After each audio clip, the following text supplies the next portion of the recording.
Hi, Beaux Pilgrim here with Beaux Knows Insurance and Reed Insurance. Today I'm going to talk to you about the 5 reasons that your home insurance claim may be denied. Now, I'm hoping to give you some information so that won't become you. Because look, here's the deal. Either it's not going to be covered because it never was meant to be covered at all anyway, or you've got a gap in your policy that could be addressed. Well, I'm going to tell you those 5 different reasons and help you to understand whether that's something that should be covered or not, and could even be covered. So I'm going to help you to understand that so you don't become one of those that falls prey to one of those 5 different things that could fall to you. And so stay tuned and we'll talk about those starting right now. So number 1 is going to be, it's under your deductible. It's just basically, it's too small of a claim. Now, every property policy has got a deductible on it. And what a deductible just means is that's how much you pay before the insurance pays. Now, typically on a homeowner policy, that deductible is going to be $1,000, and they'll typically call it the all perils deductible. Sometimes they'll just list it as AOP. It stands for all other perils. And like I said, it's usually about $1,000. So it means if you have a claim and it's going to cost $1,000 or less, or right there around about that number, the policy just isn't going to cover that, or you really probably shouldn't file it. Because if it's close, you file that, you may lose your claims-free discount, and it may cost you more money over the next 3 years than if you'd have just paid for it out of pocket. So in those cases, you won't pay that out of pocket. Now, your independent insurance agent, they're going to ask you some questions about your claim rather than just letting you just turn it in. You know, the direct writers, the 800 number, you know, agents where you just have a cubicle agent, those guys are just going to listen to what you say, write it down, turn in the claim, and then you'll find out after it wasn't covered because it was under my deductible, and now I'm paying more for my insurance because I lost my claims-free discount. Hey, look, our office doesn't let that happen to you. We're an independent insurance agent, and we're going to ask you different questions because we're watching out for you. We work for you, not for the insurance company. We work for you. We want to make sure that you're taken care of, and we're going to help you to understand what you need to know so that you can make an informed decision. Do I need to turn this claim in or not? So it may be underneath that all the perils deductibles. Well, you may also have a split deductible. You know, we write in the states of Louisiana, Arkansas, Mississippi, and Texas. Those are coastal states. And in those states, you typically have a separate deductible called wind and hail, or it may be hurricane or named storm, because we have hurricanes, named storms, tornadoes, and other things like that in these different states. Again, that's the states of Texas, Louisiana, Arkansas, and Mississippi. So if you live in those states, you probably have a separate deductible either for hurricane, named storm, or wind and hail. Just know that you probably have it. If your agent has not brought that up to you, you need to bring it to their attention and ask them why didn't they bring it up to you, and maybe look for another agent. We always bring that up to all of our clients, and most independent agents do. So understand that it may be underneath that other deductible, that wind and hail deductible, which is typically going to be larger. It's going to be at a percentage, or it may be like $5,000 or maybe even more than that for those different perils, because that is a high probable claim that's going to happen. You know, if you kept up with claims in the last several years in these coastal states, we've had a lot of hurricane and storm damages, including also ice storm, you know, from last year that lasted a solid week and caused a lot of damage in the coastal states all the way up into Arkansas. You know, Texas, large parts of Texas were shut down because of it. Louisiana, Mississippi, and also even Arkansas was shut down because of that ice storm last year. So it may be underneath your deductible. That's number 1. It may just be under your deductible. It's too small of a claim. You need to just take care of that yourself. Number 2 is going to be, it's just not covered. There's all kind of different policies out there. You need to understand that all policies are not the same. A policy from agency B and company C, and also this other agency over here, D, they're not all the same. They may have different perils and different things that they cover.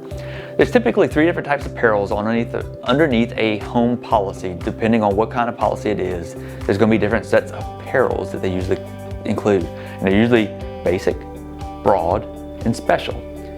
Basic is the least, broad is the second, and then special is the best. You want special. If you're going to get special, If you're not sure what you have, take a look at your policy. If you still can't figure it out, ask your agent or reach out to us. We'll be glad to help you out with that. So here's some important things that you need to understand. One is you should ask for the best. Number two is underneath certain policies, there's things that just will not be covered that are very important. Underneath a basic policy, here's a couple of things that are not covered that you need to understand that are very real things that can happen to you. One of them is fallen objects. Well, what is a fallen object? That's a tree.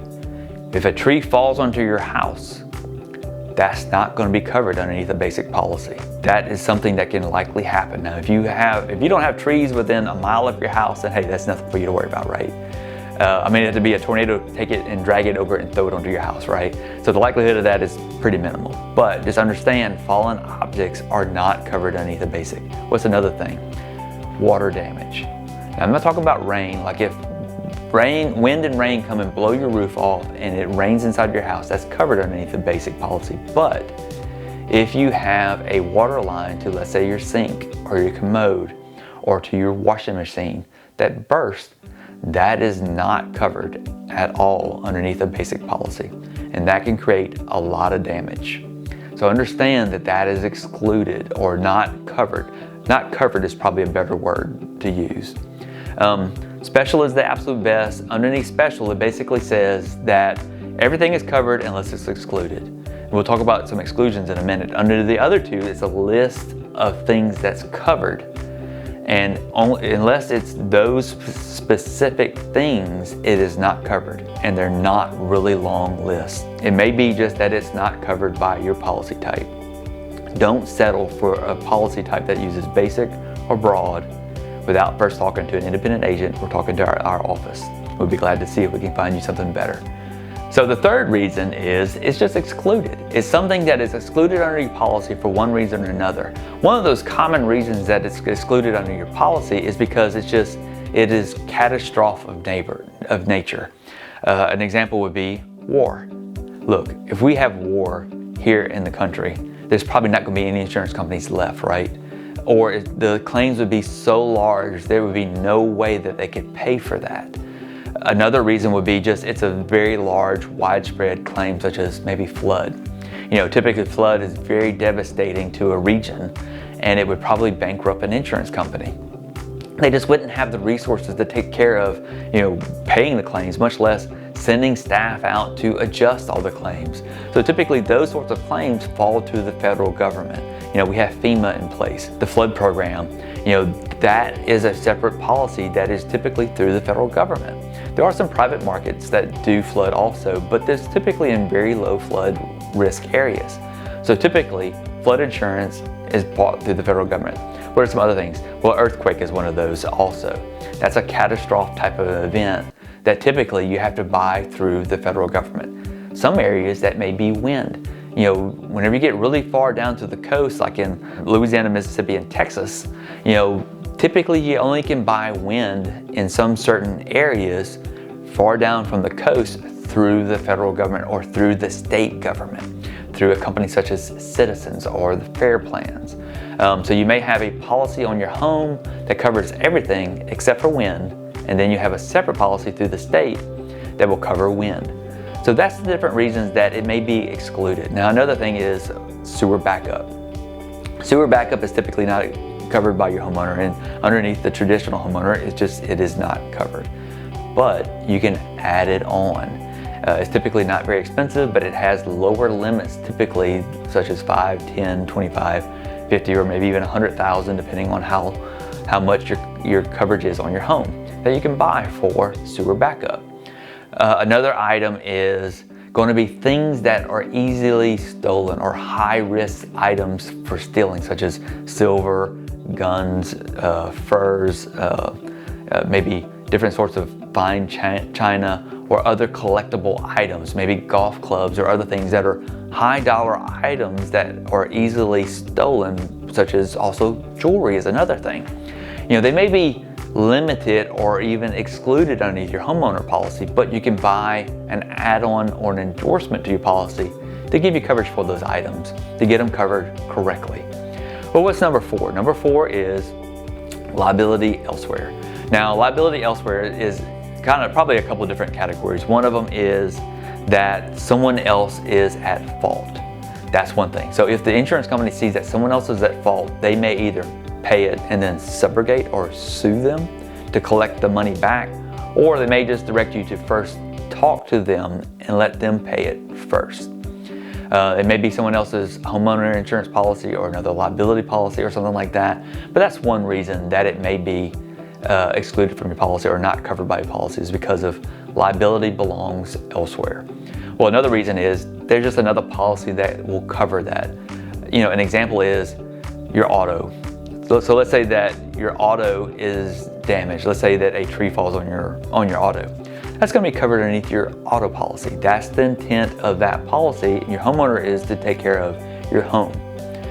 What's another thing? Well, what about your ATV or your boat? You know, you should have a boat policy or an ATV policy on those, or a motorhome. So there's those two different categories. One of them is liability belongs somewhere else. It's someone else's fault, or there's a better policy to take care of that for you. What's the last thing? Well, it's a maintenance item. You know, your policy is an insurance policy. It's not a maintenance policy. So if there's some sort of maintenance item with your home, your policy is not going to take care of that. You know, what are those things? Well, your roof is just wore out. Your policy is not going to replace your roof just because it's worn out. What about if your air conditioner quit? A part in it just fails and it just stops working. Your policy is not going to cover that. Now, there are maintenance policies you can buy that will take care of that for you, but it's not underneath your homeowner insurance policy. So you need to buy another product for that, and typically your insurance agent doesn't buy it. There are some companies that do, some agents that do also, but typically they don't. Typically you can find that somewhere, but you may ask your agent, hey, do you offer any sort of maintenance policies, or can you endorse that to my policy? So that's the 5 different things of why your claim may be denied. Some of those things you can fix, some of them you can't. Some of them you just need to be aware of that they're just maintenance items, or you just can't get them covered, regardless. So I hope that helps you. I hope that helps steer you clear of some potential pitfalls and helps you to know maybe some things that you need to address on your insurance policy. Look, at the end of the day, I want to just make sure that you are aware and that you don't fall trapped to something that you didn't have to. That you could have known about, if you've just been educated. So, if you haven't done so already, make sure you hit that subscribe button. Also hit the thumbs up if you like this video, if it's helped you in any way. If you have any comments, questions, or anything like that, hey, leave them in the comments section. I will address every one of them. If you have a video or a topic you want me to talk about, I'll be glad to do that. Help you to understand whatever it is that you think you have a question about insurance. Remember that every Thursday, I'll be posting another video here, and also you can go to our website and check it out. We have it in a blog post there as well. Make sure you check us out on Facebook, Twitter, and LinkedIn, all those other places. We're all over the place on the web, and glad to help you in any way that we can and help you understand your insurance better so that you don't fall prey to a problem that you could have avoided. So until next time, I hope you have a great day, and I appreciate you stopping and taking a look at this video.